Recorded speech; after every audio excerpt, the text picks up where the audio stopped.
자, 이번 순서는 사건 추적입니다. 전국적으로 지금 지명수배를 받고 있는 사람이 성폭행을 벌이고 있다는데 이게 무슨 내용인가요? 네, 지명수배자가 전국을 활보하면서 성폭행을 저지르고 있어 주민들이 불안에 떨고 있습니다. 네. 그런데 용의자가 증거를 남기지 않아서 검거에 어려움을 겪고 있다는데요. 검은색 체육복 차림의 연쇄 성폭행범, 그의 행방을 추적해봤습니다. 지명수배 중 또다시 성폭행을 저질렀다.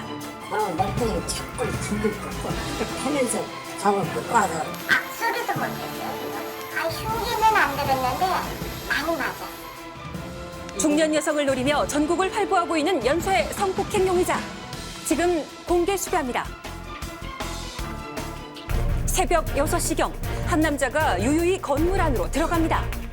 잠시 후 이 남자 어디론가 급히 뛰어나가는데요. 20분 동안 무슨 일이 일어난 걸까요? 문에서 소리가 나더라고요. 소리가 났었어요. 아버님 주무시는데? 네. 후 소리를 들었는데 밖에서 막 싸우는 줄 알았어요. 쿵 하는 소리에 잠이 깼다고 하는데요. 당시 상황을 기억하는 또 한 명의 이야기를 들을 수 있었습니다. 그때 당시 내가 그 뱃속이 안 좋으니까 우리 며느리가 아버지 집이가 약 있으니까 내가 그냥 갖다 드리고 그럼 잡수시면 그냥 나실 겁니다. 라고 안집을 갔는데 시아버지와 가게를 지키던 며느리가 약을 가지러 불과 20여 미터 거리의 집으로 향했다고 하는데요. 때가 됐는데 안 오더라고. 진짜 약감이 이상하더라고. 가서 참 열었어. 그러니까 이상하게 뭐 남자 구두가 있어.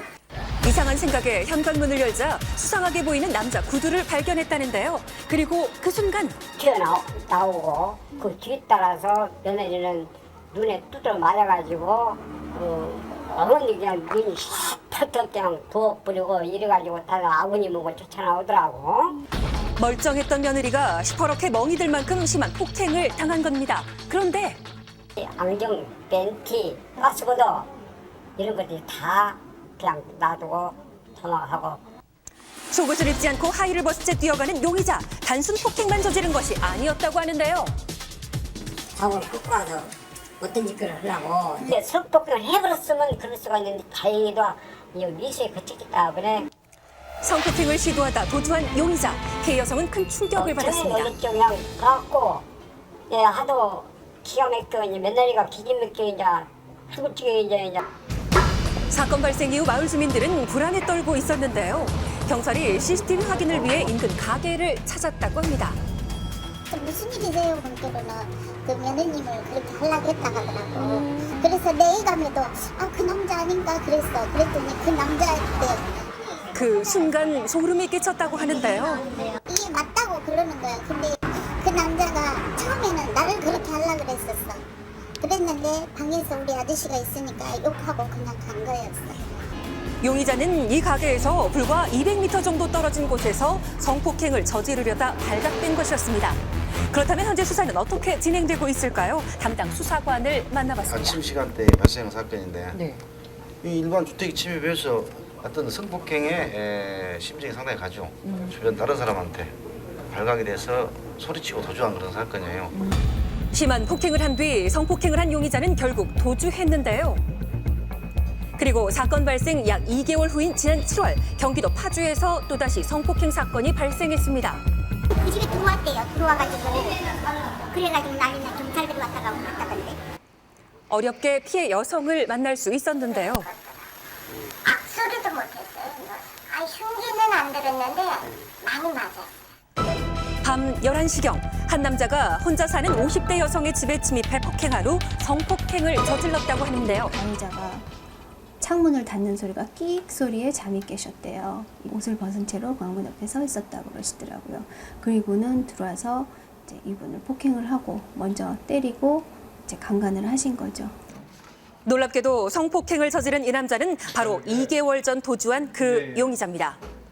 강주가 아닌 다른 예지로 도주를 했다가 아마 7월 22일경에 경기 파주서 관내에서 다른 사건을 저지른 것 같아요. 그것도 좀 유전자로 인해서 확인이 돼가지고 저희들도 공조수가 와서 내려왔고. 그런데 용의자가 저지른 성폭행은 이뿐만이 아니었습니다. 같은 유사 사건으로 해서 근거대 처벌받은 전력이 있습니다. 2012년경 출소한 것 같아요. 2004년과 2005년에도 같은 범죄를 저질렀는데요. 취재 중 밝혀진 성폭행 범죄만 5건이었습니다. 2007년 동종범죄로 징역형을 선고받고 출소 1년여 만에 다시 범죄들을 저지른 건데요. 40대, 50대 여성들 상대로 성폭행한다. 특히 최근에는 혼자 있는 중년 여성만 노려왔다는데요. 이불을 뒤집어 씌우고 대면에서 폭행을 한 거 아니라 젊은 자에 대해서 접근하지 못하는 이런 특성을 가지고 있는 거기 때문에 그러니까 그렇기 때문에 그런 나이 든 사람들 대상으로 하는 이런 침입했어도 은밀하게 들어가는 이런 정도의 범죄라고 보여집니다. 결국 경찰은 공개 수배로 수사를 진행 중인데요. 범인 검거가 어려운 이유는 뭘까요? 전혀 사용하지 않고 병원 치료 기록도 없고 인터넷도 하지 않고 5월 범행 직후 용의자가 돈을 인출하는 모습입니다. 이후 흔적이나 단서를 남기지 않은 채 4개월째 도주 중에 있습니다. 그렇다면 그는 도대체 어디에 있을까요? 혹시 가족과 연락이 닿는 것은 아닌지 어머니를 만나봤습니다. 마지막으로 보신 거예요? 5월 30일 카드 잊어먹었다고 카드 다시 주라고 카드를 잊어먹었다고 그래서 그때 오전에 만났거든요. 네. 그날 그리고 연락도 없어요. 용의자는 5월 31일 사건 당일 이후 가족과의 연락도 끊었다고 합니다. 그리고 사건 발생 즈음 용의자와 통화를 했다는 지인을 만날 수 있었는데요. 목소리는 아무튼 그 긴장이 많이 돼 있고 좀 마음이 너무 힘들다고 느끼잖아요. 그러니까 뭐 때문에 그러냐라고 얘기를 했을 때는 저는 이제 말할 수 없다. 말할 수 네, 없다. 그냥 이야기할 수 없는 것이 그렇게만 얘기해서 연락이 오거나 연락을 또 해보셨거나 이런 시도 같은 건 안 해보. 연락을 해도 안 됐습니다. 연락 해보셨어요? 네, 그것도 안 되고 그다음에 연락을 해온 적도 없고.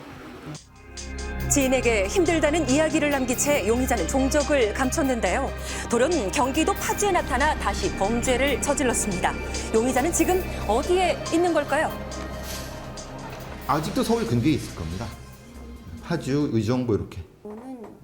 현재 피의자는 불안에 떨 수밖에 없는 상황인데요. 지금도 잡히지가 않은 상황이라서 피해자들도 많이 불안해하고 있지만 또 다른 우려는 지금 어딘가에도 또 다른 피해자가 생기고 있지 않을까 하는 우려가 있습니다. 자수해서 이제 새롭게 한번 또 살 수 있으면 살아야지. 그것이 바람이지. 이거 숨어 다니고 그런 것이 사는 것이 아니죠. 또 다 다른 사람 다칠까 봐 걱정해. 혼자 있는 부녀자를 노리는 연쇄 성폭행범. 또 다른 피해자가 발생하기 전에 하루빨리 검거돼야겠습니다. 도주를 하면서도 성폭행을 또 저지르고 심지어는 이 부녀자들만 상대로 해서 이런 몹쓸 짓을 저지른 사람인 것 같습니다. 자, 문제는 또 다른 피해자가 있지 않을까 지금 우려가 되는데 용의자 검거가 좀 빨리 돼야 되겠어요. 그렇습니다. 경찰은 용의자의 인상착의를 담은 그 수배 전단지를 배포해서 전국에 배포를 했는데요. 네. 결정적인 제보자에게는 또 신고 포상금을 지급한다고 하니까 시민 여러분들이 좀 주의 깊게 봐주셨으면 좋겠습니다. 일단 신장 172cm의 보통 체격이고 안경을 착용하고 있습니다. 또 특이한 점은 휴대전화를 사용하지 않고 있기 때문에 좀 주의 깊게 보셨으면 합니다. 예. 이 성폭행범 등 성범죄 같은 경우에는 45%가 재범을 한다고요. 그러니까 2명 중에 1명이 실소한 후에도 다시 똑같은 범죄를 저지르는데 상당히 높네요. 그렇죠. 그래서 이런 사람들 사후 관리가 중요해서 전자발찌 등을 차야 되는데 이 사건 용의자 같은 경우는 전자발찌도 부착을 안 했다고 해요. 이 사람을 빨리 이제 검거를 하고 앞으로 성범죄자 관리를 좀 더 철저하게 해야 될 것으로 보입니다. 예.